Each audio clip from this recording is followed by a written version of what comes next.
Cute little boy is attacked by two dogs. He's in his own yard doing nothing wrong. Craig Lucy with our affiliate WSB has the story. I mean, to see your son, up under two dogs, it's just, it's scary. James Hardigree showed us where his 2-year-old son Colton was mauled by two dogs that got loose. Colton's injuries are extensive. His mother says she screamed when she saw her son after the dogs mauled him Saturday. A 4.5-inch gash on his face all the way to the bone. A plastic surgeon stitched his ear and part of his cheek back together in a 2-hour surgery this weekend.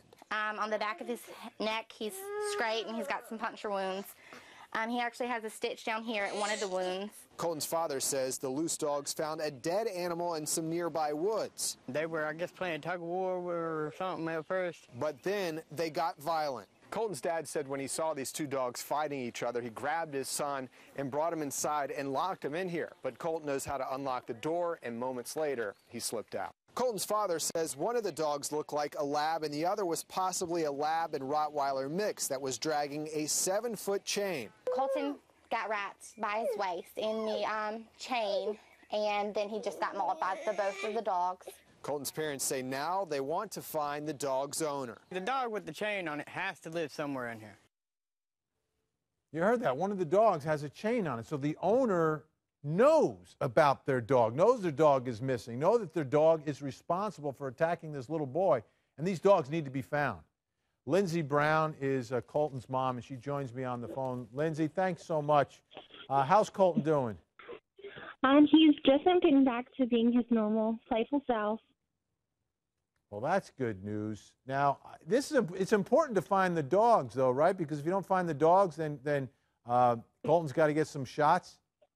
Right. If we don't find the dogs, Colton will have to get rabies shots, which will be a series of them. He'll have one in his hip, and then he'll have to get a series of them in his face, probably. They're going to have to put needles into little Colton's face because these people have not come forward. And it's already scarred and wounded right now, so. Lindsey, you never saw these dogs before, right? They weren't, wasn't like a neighbor's dog that you recognized or knew. No, I don't recognize either dog. I haven't seen them before. We haven't got, we're going to go and scavenge, and see if we can find the dogs. The animal control is helping us as well. But we just hope we find the dogs because there's so many kids in the neighborhood. I have a daughter as well, and I don't want it to happen to anybody else. Yeah, I mean, a couple, extremely dangerous, number one. The thing that really bothers me, though, is that someone knows their dog is missing and they haven't come forward yet. Do you have a message for them, Lindsey? Because if they're listening now or wondering about this, do you have a message for the owner of that dog? I do. Please just come forward. I'm not looking to do anything. I just really want to find the dogs where they don't hurt any other children. And to see if they have their rabies shots, so my son doesn't have to go through all those shots and the series of shots. He's already been through enough. I just wish they would come forward. Absolutely.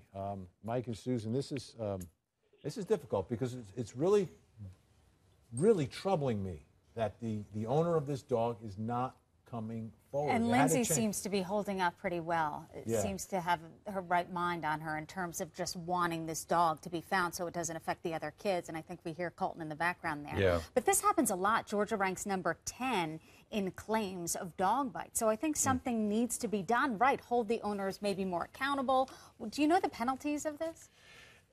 No. I mean, there's a number of different charges in the state of Georgia they could be charged with, that the owners could be charged with, and the dogs could possibly be put down.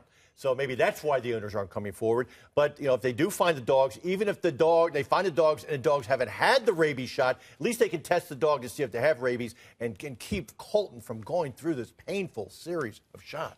His face, you see all the scratches, and it looks pretty bad, but he is lucky considering what could have happened. He's very lucky. And Lindsey Brown, again, we appreciate you coming on today. Good luck. We're going to stay on top of this for you. And I know you're doing it already, but give Colton a big old hug for all of us here at HLN. I will. Thank you so much.